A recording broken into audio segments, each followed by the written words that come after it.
Muna ang video ng ating pong winner caregiver sa ating pong panawagan na magparamdam kung nakikinig ho. Ito set ay pabida sa Radyo 5. Panoorin po natin. Ito po. Cancer patient at mga kapatid, umabot sa magkanong halaga ang may radyo din. May radyo na, may TV happy, pa. Oh, ayun ang ating magandang caregiver ng inaalagaan ilang taon na, kaya tingnan natin. Senior citizens, 86 and 88 years old ang kanyang inaalagaan. May TV na, may radyo pa. Ay, tag-isa silang mag-asawa. Yung isa sa radyo, yung isa sa TV. Mula po sa Davao City, si Shanna Joyce Alahas. Good morning! Good morning, Ma. Magandang umaga. Sa Sir Ted Thailand. Yan. Good morning, Shanna. Good morning. Tama, Shanna. Ano yung paano? Sabay ba yun? Yung radyo tsaka TV? Paano ang eksena nila sa umaga? Ay, hindi po. Yung TV po, early pa po yun. Tapos, yung radyo pag nasa kwarto na po.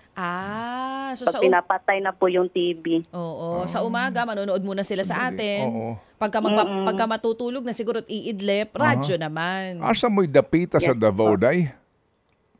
Sa Turil po.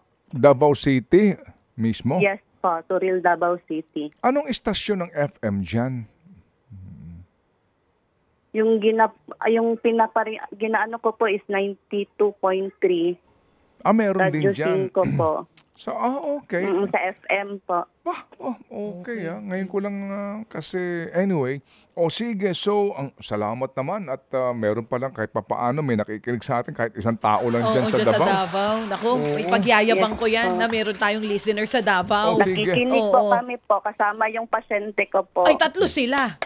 Sige. Okay. Yes po. Sige. Shanna, kwentuhan mo muna kami. Ipakilala mo yung sarili sa amin. Oo.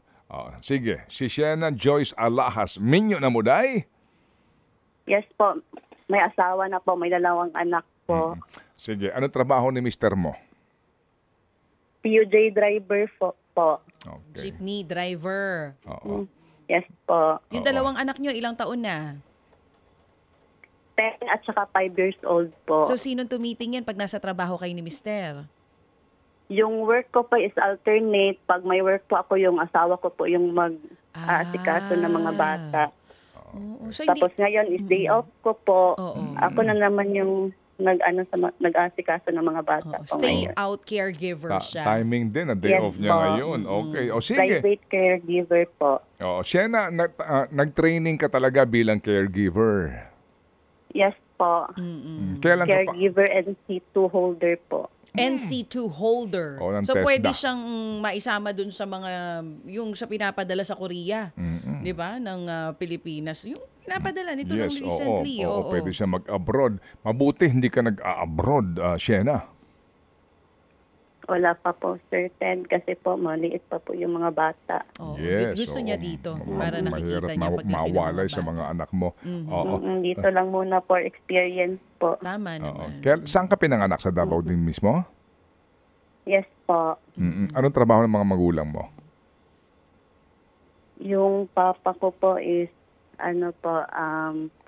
government employee, tapos yung mama ko po is housewife. Okay. Sige. So, Shanna, naamoy 2,000 nga premyo. Saan mo balak gamitin? Pangdagdag po, pambayad ng renta ng bahay po, Sir Ted. Bakit? Hindi ka pa Hindi pa kayo nakakabayad? Bakit hindi ka pa nakakarenta? 2 months na po hindi nakakabayad ng renta, sir. Kasi yung duty ko po doon sa patient ko is parang seasonal lang po. Pag wala yung anak, tatawagan po ako na need nila ng caregiver. Oo. Yung inaalagaan mo, isang pasyente lang? Yung main ko po talaga na patient is yung babae po. Yung lalaki ko po kasi is able pa siya, yung siya, kaya pa niya yung sarili niya. Yung babae po, need na talaga ng assistant kasi naka-wheelchair na po. Ilang taon na mga inaalagaan mo itong patient mo? Yung babae po is 86, yung lalaki po is 88. Mag-asawa, oo. So yung babae ang inaalagaan mo ngayon, si nanay? Yes po. Oo. Matanong lang kita, maliban dyan, wala ka na talagang hanap buhay? Yes po, Sir Ted. Yun lang po talaga yung trabaho ko po.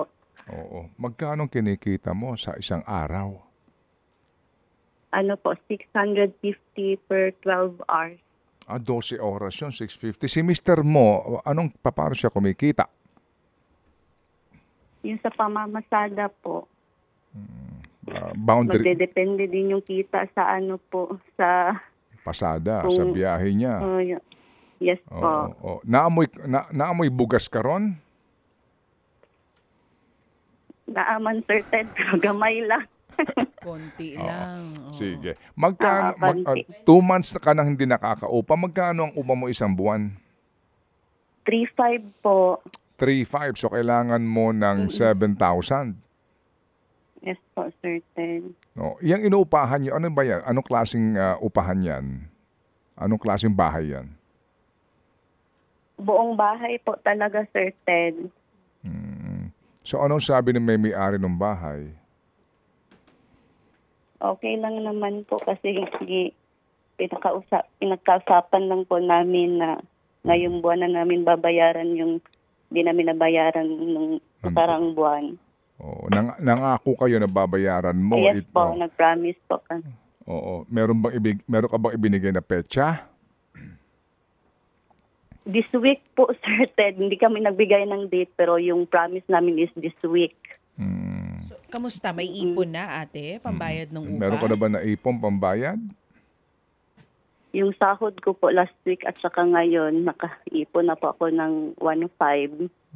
So may 2,000 ka, so pandagdag. Yes po. Okay, sige. So, gaano kadalas manood sa amin yung pasyente mo? Kailan mo pa na-discover ang programa na mo, Day? Yung nagtatrabaho na po ako sa kanila, Sir Ted, kasi yun po talaga yung pinapanood at saka yung pinapakinggan nila every morning po from 6 to 10 a.m. po. Nataon talaga din, ha? O sige. Yes, So, po. sabi ko nga kanina, kung meron ka din chance makinig o baka wala kasi nasa bahay ka ngayon, talagang ang Panginoon napakabait, ano? O, na, yung timing ba? Na timing, no? Amen. Natatiming. So, sabi mo magkano na ipon mo? 1,500. 1,500 po, Sir Ted. O, sige. Yung 1,500 na yan, gamitin mo na yan sa pagkain nyo. Okay? Po, Sir Ted, Sige. thank you. O, sige. Yung 2,000, gagawin ko ng 7,000.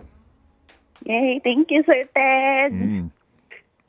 Ipambayad mo ng upa, ha? Yung 2 months. Yes po, Sir Ted. Thank you.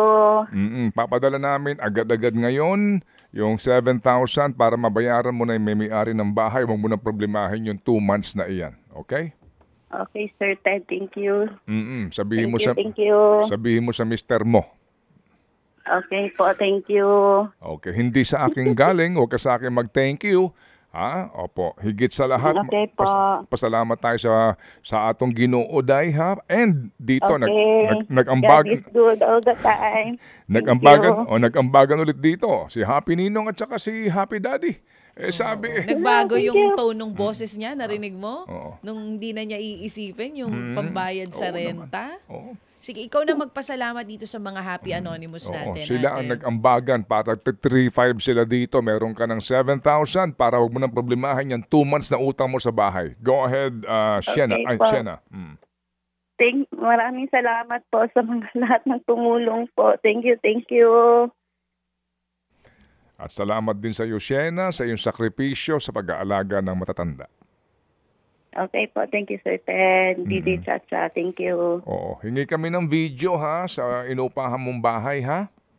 Okay po, Sir Ted. Oo, at saka yung mga anak mo, yung mga, alam mo na, gusto rin namin makilala ang mga anak mo. Yung ba anak mo nag-aaral yung panganay?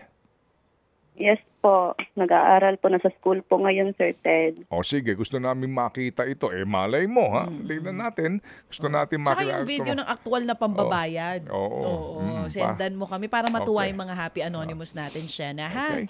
Sige. Okay po, thank you, DJ Chacha. Biglang Thank you. sumaya. Si Shena, halatang Sige. halata sa boses. Shena Joyce, salamat na Yes, marami. And to God be all the glory. Thank you.